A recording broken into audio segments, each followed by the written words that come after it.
یک سری اتفاقات هستن که انقدر در ماهیت خودشون بزرگن که اثراتی هم که میذارن خیلی بزرگ و موندگاره. چیزهایی مثل مهاجرت، مرگ یک عزیز یا جدایی والدین. حالا اگر این مسائل برای یک نوجوان اتفاق بیفته که به خودی خودش در حساس‌ترین و بحرانی‌ترین مرحله زندگیش هم هست، دیگه قضیه رو خیلی بغرنج میکنه. برای همین مخاطب این ویدیو هم نوجوانهایی هستن که خودشون در این شرایط قرار گرفتن، هم والدینی میتونن باشن که خودشون و فرزندشون با این چالش‌ها یا این بحران‌ها دست به گریبان بودن و الان بیشتر از خودشون نگران بهبود حال فرزندشون هستن. و ما قرار تو این ویدیو راجع به این صحبت کنیم که بعد از اتفاق افتادن یا قرار گرفتن در معرض این بحران‌های بزرگ چطور میتونیم به خودمون کمک کنیم تا بهبود پیدا کنیم.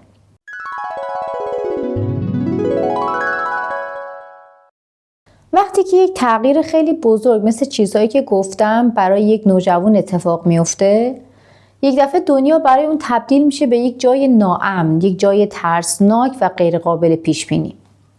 نوجوان ممکنه احساس کنه که تنها هستش یا تنهایی بعد از عهده همه چیز بر بیاد، کسی اون رو درک نمیکنه و شاید اصلا نتونه از پس همه اینا عبور کنه.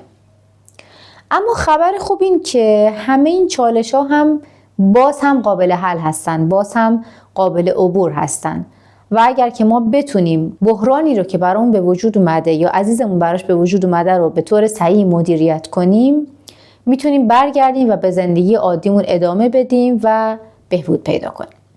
تو گام اول اینی که باید نوجوان بدونه و بفهمه که احساساتی که برای اون به وجود میاد طبیعی هستش. یعنی بعد از این اتفاقات ممکن دچار احساس خشم، احساس ناراحتی، احساس غم شدید، اضطراب، سردرگمی، احساس ناامنی بکنه.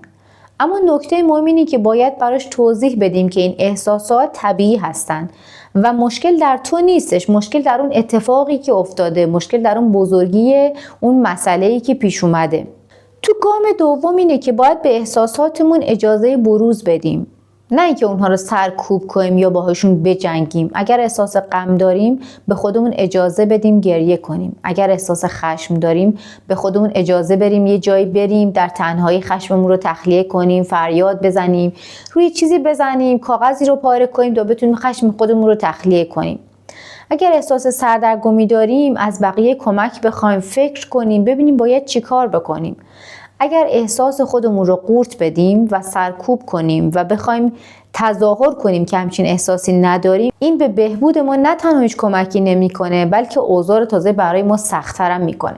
پس تو گام دوم اینه که بعد از اینکه شناختیم احساساتمون طبیعی هستن، باید به اونها اجازه بروز و پیدا شدن، اجازه نماد بیرونی پیدا کردن بدیم. یکی از بهترین کارهایی که توی این زمان میتونین انجام بدید نوشتنه. نوشتن باعث میشه که حداقل 50% احساس شما، احساس رنجی که دارین میکنید کم بشه. نوشتن باعث میشه زمانی که دارید فکرتون رو تبدیل میکنید به کلمه، از درد و رنجی که دارید میکشید کاسته بشه. من توی ویدیوی چطور نوشتن من رو نجات داد توی کانال دومم، کانال موفقیتی به نام زندگی، اونجا کامل توضیح دادم که چجوری نوشتن واقعا زندگی خود من رو نجات داد و کمکم کرد تا از اون بحران سختی که توش گیر افتاده بودم نجات پیدا کنم. حالا من لینک اون ویدیو رو داخل دیسکریپشن اینجا میذارم تا اگر که تمایل داشتید و دوست داشتید که راجع به این قضیه بیشتر بدونید، یک نگاهی هم به اون ویدیو بکنید، شاید براتون خیلی کمک کننده باشه. پس یک از چیزهایی که باعث میشه احساسات شما نماد بیرونی پیدا کردن نوشتن.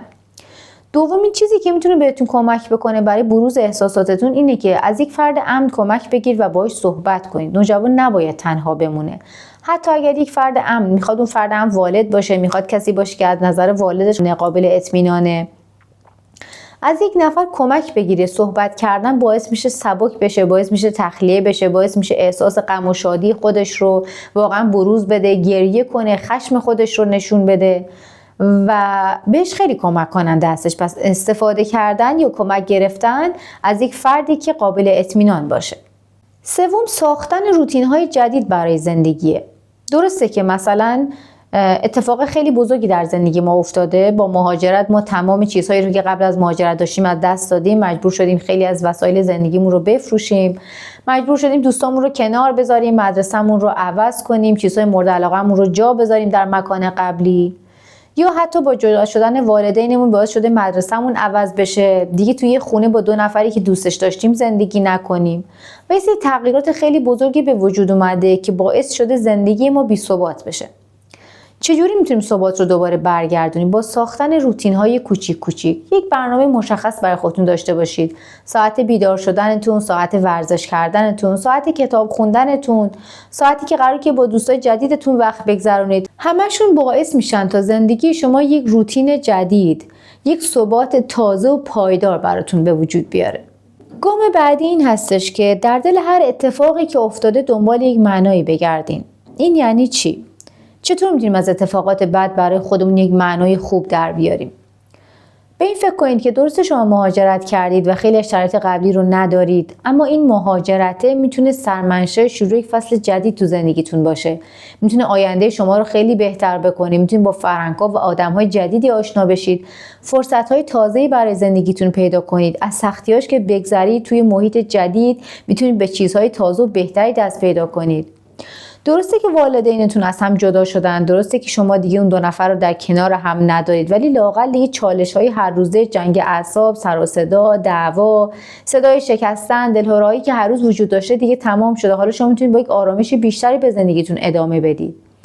حتی مرگ عزیزان هم میتونیم از دلش یک معنایی پیدا کنیم. درسته که ما اون کسی رو که واقعا دوست داشتیم از دست دادیم، اما این از دست دادنه به ما این فرصت رو میده که قدر زمان با هم بودن رو بیشتر بدونیم.